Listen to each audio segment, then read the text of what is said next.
Halo semua, salam sejahtera Malaysia. Selamat datang ke channel Fels Lifestyle.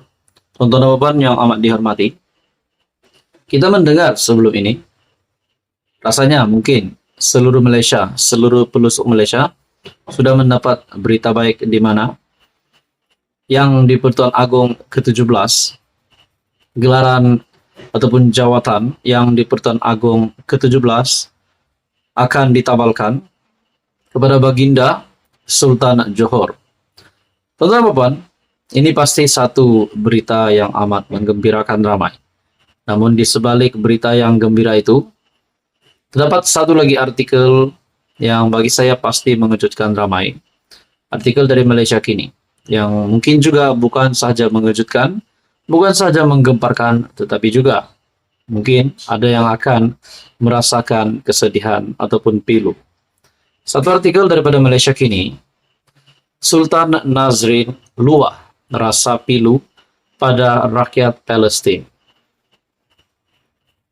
Sultan Perak Sultan Nazrin Shah hari ini menzahirkan rasa pilu Baginda terhadap penderitaan rakyat Palestin yang menjadi mangsa kekejaman rejim Israel. Artikel ini pada 5 November. Sultan Nazrin menzahirkan kebimbangan bahwa dunia yang kini sedang sakit mungkin bertambah tenat jika krisis persaingan dan pergolakan dibiarkan terus berlaku. Tetapi keganasan dan malapetaka kemanusiaan gagal dibendung. Amat memilukan hati melihat penderitaan yang ditanggung oleh rakyat bumi Palestin. Titah Sultan Nazrin, penderitaan yang dialami oleh insan-insan tidak berdosa di bumi Palestin, mengembalikan ingatan kepada amaran yang diungkapkan oleh tentera Athens kepada penduduk Pulau Melos semasa perang Peloponnesia antara Athens dengan Sparta pada tahun 416 sebelum Masehi. The strong do what they can and the weak suffer what they must. Penduduk Pulau Melos yang memilih sifat berkecuali dan tidak mahu menyerah diri telah dikepung. Semua penduduk lelaki dibunuh dan semua wanita dan kanak-kanak diperhamba titah Baginda. Sultan Nazrin bertitah demikian pada istiadat menghadap sembah taat setia dan penganugerahan darjah kebesaran Perak Darul Rizwan sempena sambutan ulang tahun Hari Keputeraan ke-67 Baginda di Istana Iskandaria di Kuala Kangsar. Baginda bertitah sikap mementingkan diri dan menganggap diri sendiri sahaja yang betul akan membawa kepada kemusnahan, malahan membenci dan bermusuhan bagaikan pilihan kalangan yang memiliki kuasa yang kelihatan lebih cenderung untuk bersaing daripada bekerja sama. Akibatnya, usaha-usaha membangun insan, menghapuskan kemiskinan, mengatasi kekurangan makanan, dan membasmi kejahilan serta buta huruf menjadi bertambah sukar. Dalam artikel ini lagi, Sultan Nazrin bertitah, perdamaian akan wujud apabila manusia memilih untuk memahami antara satu sama lain.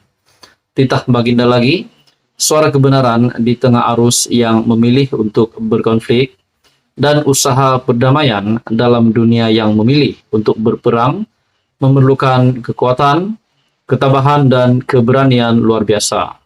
Mengatasi kekuatan, ketabahan dan keberanian seorang soldadu di medan perang. Artikel daripada Malaysia Kini diterbitkan pada 5 November. Halo semua, salam sejahtera Malaysia.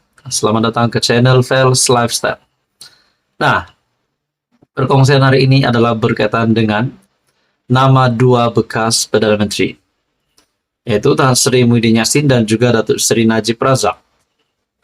Dalam satu artikel ada menyebut berkaitan dengan membuka lembaran baru untuk dua bekas Perdana Menteri ini untuk menjalankan satu lagi kerjasama yang padu untuk rakyat, untuk Malaysia. Nah, di dalam sebuah artikel yang bertajuk Penyokong bosku mahu Najib Muhyiddin kembali bersatu. Oke, setelah saya melihat artikel ini, persoalan pertama yang timbul di dalam pemikiran saya adalah kalau perkara ini nak direalisasikan, nak dijadikan kenyataan, pertama sekali kita kena pikir secara rasional bahwa Najib Razak perlulah bebas supaya apa yang dinyatakan di dalam artikel ini akan menjadi kenyataan. Sekiranya Najib Razak juga mahu menjalinkan hubungan kerjasama bersama dengan Muhyiddin Yassin. Nah, tuan-tuan dan puan yang amat dihormati, adakah di sini Muhyiddin Yassin, sekiranya perkara ini benar, mahukah Muhyiddin Yassin untuk membantu Najib Razak keluar daripada penjara? Ataupun mungkin Muhyiddin Yassin juga berkempen untuk mana-mana gerakan untuk membebaskan Najib Razak. Nah, saudara-saudara, di dalam artikel ini, penyokong Datuk Seri Najib Tun Razak atau dikenali sebagai bosku meletakkan harapan agar bekas Perdana Menteri itu dan Tan Sri Muhyiddin Yassin membuka lembaran baru dan bergerak bersama demi negara serta rakyat. Presiden Pertubuhan Jalinan Perpaduan Negara Malaysia, Syed Muhammad Imran Syed Abdul Aziz berpandangan Malaysia akan lebih hebat jika dua bekas pemimpin nombor satu negara itu bersatu ketika rakyat sedang berdepan masalah ekonomi dan kos sara hidup. Nah, seperti yang saya kata tadi, tuan-tuan dan puan, persoalan yang pertama, kalau perkara ini nak dijadikan kenyataan, kenalah Najib bebas daripada penjara.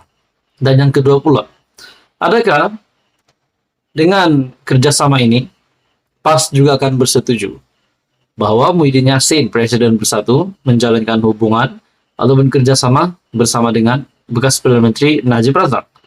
Itu pun menjadi persoalannya juga, saudara-saudara. Adakah mungkin Najib Razak dan Tan Sri Muhyiddin Yassin akan menubuhkan parti baru sekiranya Najib Razak dapat dibebaskan dalam masa yang terdekat ini? Nah, saudara-saudara, di dalam artikel ini, beliau menyerahkan perkara itu selepas Muhyiddin yang juga pengurus CPN mendoakan kesembuhan Najib yang kini sedang dirawat di Hospital Kuala Lumpur HKL akibat COVID-19. Negara akan menjadi lebih hebat jika dua figura ini bergabung. Saya yakin harga bahan keperluan asas akan naik lebih tinggi apabila minyak diesel ditarik subsidi dan cukai. Perkhidmatan SST naik 8% katanya dalam satu kenyataan. Beliau berkata, sudah 7 tahun penyokong Tegar Najib menanti saat tersebut. Dan akhirnya ia terlerai selepas Muhyiddin secara terbuka mendoakan Najib. Dalam pada itu, Ketua Cawangan UMNO Kampung Melayu Batu Caves Selatan itu yakin UMNO akan kembali kukuh selain Najib berada semula di arena politik tanah air sekiranya bersama dengan Perikatan Nasional. Kita tunggu pada PRU akan datang. Tetapi momentum harus kita mainkan. Kepada GPS dan GRS, percayalah kita akan gambling tenaga untuk bersama PN. Ayo kita ke sana, jangan tunggu lagi. Ingatlah, berpeganglah. Pada Jumat, Muhyiddin buat pertama kali secara terbuka bertanya kabar dan mendoakan kesehatan Najib yang kini disahkan positif COVID-19. Kemas kini yang dimuat naik ahli Parlimen Pago itu menerima pelbagai reaksi positif daripada pengikut-pengikut laman sosialnya. Keretakan hubungan antara Presiden Parti Pribumi Bersatu dengan Najib bukan lagi rahasia umum, terutamanya selepas beliau memilih untuk melawan bekas bosnya itu melalui pendedahan isu berkaitan 1MDB. Rentetan daripada itu, pada 2015 Muhyiddin terpaksa membayar harga mahal apabila disingkirkan daripada jawatannya ketika itu sebagai timbalan Perdana Menteri dan timbalan Presiden UMNO. Najib kini sudah 14 bulan menjalani hukuman di penjara Kajang selepas didapati bersalah menyeleweng dana SRC International sendirian berhad. Nah, berkaitan dengan artikel ini, saudara-saudara, penyokong bosku mahu Najib Muhyiddin kembali bersatu. Apa komen Anda? Teruskan bersama di dalam channel ini untuk info yang seterusnya.